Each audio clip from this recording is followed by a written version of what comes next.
Welcome to the past paper discussion. In this video, we are in 14th question of the series. So let's get started. Here it's a 9-mark question.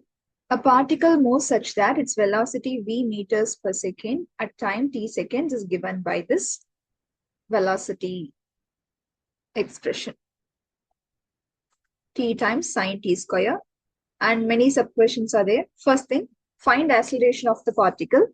And this v velocity depends on the t and sine t square. So product rule we need to apply. This is available in our formula booklet.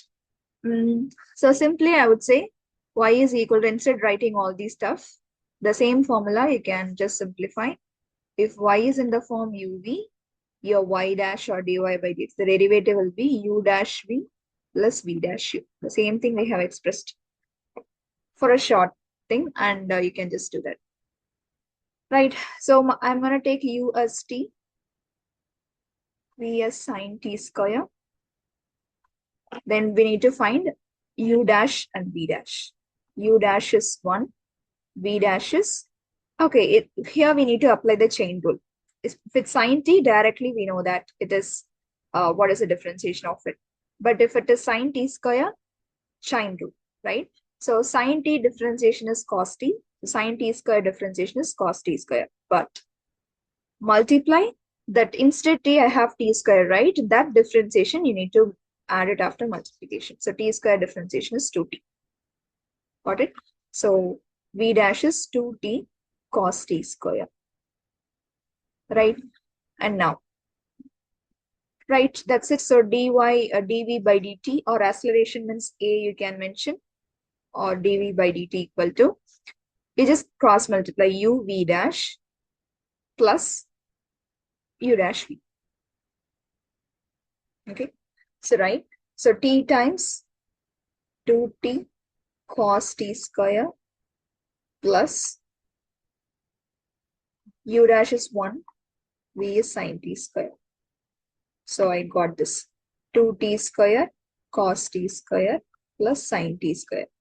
This is the expression for acceleration of the particle. Okay, that's simple. Now, moving forward to the next question. Hence or otherwise find its greatest acceleration for 0 to t less than or equal 8. We have this a already formed acceleration. So maximum of this function, we need to find it, right? Now we can just go for the graph and we can find it. Let's get into the graphic part. Okay, here I'm sharing my GBC. Okay, go for the graph and graph your function. That is t square, but let's interpret here as x, 2x square times cos x square again plus sine x square. Make sure everything is perfect. Even a single slight change will affect the answer. Okay, I got a graph. Now I need to find maximum from 0 to 8. So first quadrant is what we are focusing, right? So go for window quadrant 1, and then you can go for data fit. Just do these settings.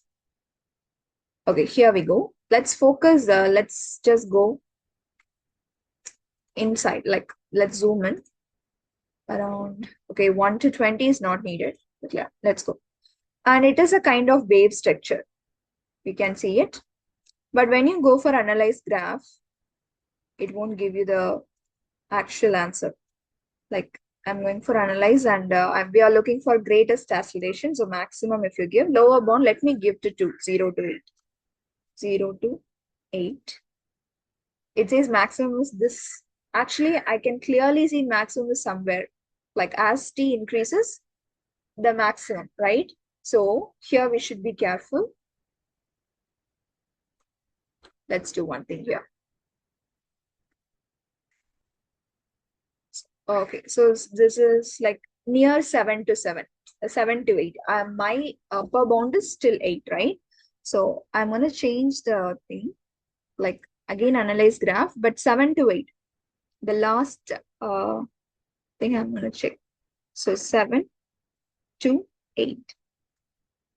it says 1 point. And so at 7.92816, the very most border, the maximum is there. So yeah, which one will you take? The maximum is this the highest, the greatest acceleration, correct? So these are the, this happens because it calculates turning points as maximum, every turning point. So if I give this, it will show the maximum differently, right? So 7.92816, 125.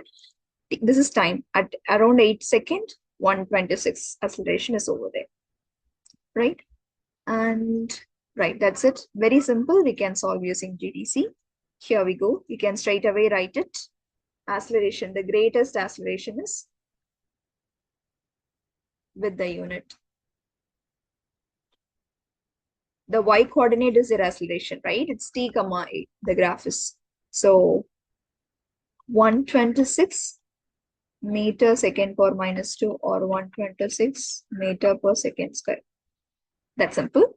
Moving to the next part.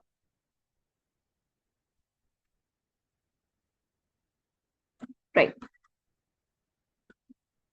The particle starts at the origin. Find an expression for the displacement of the particle. And one more question is there. Okay, displacement. This is also the same formula, like it is available in our formula booklet. So displacement is integral t1 to t2 v of t, with like from which time to which time, you just integrate the velocity graph. And let's get started. What is t1 and t2? That's the important question here, right? So since we are just finding the expression, it is like indefinite integral. I'm not particularly looking for this much displacement, just an expression. So displacement equal integral v of t dt. Okay, and it is given to us, velocity expression is straight over there, right? So v is equal to t sine t square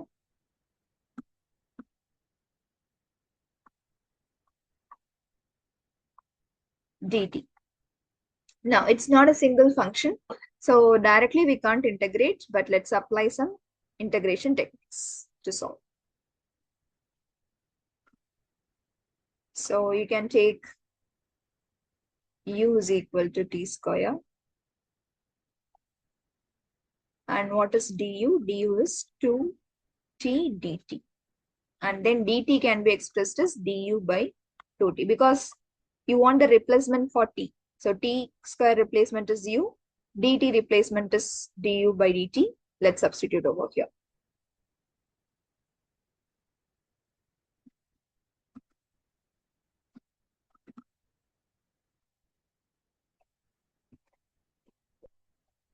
So I will get integral t times sine u.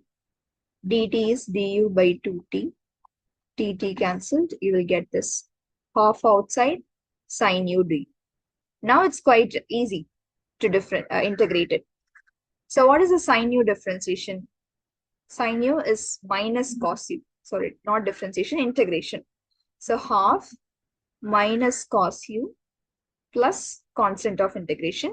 This side, that's it. This is your displacement. It will be commonly denoted by s. Right? So expression for when the particle starts at the origin. So I need to find out the c that it will complete the process.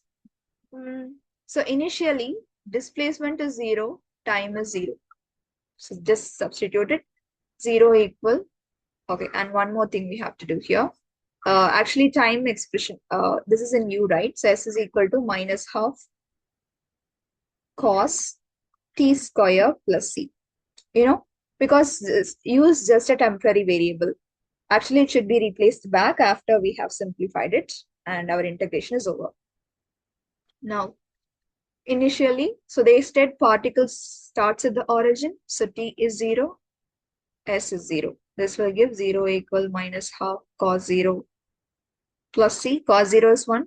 So c equal to half. So the complete expression will be displacement when the particle starts its origin minus half cos t square plus half.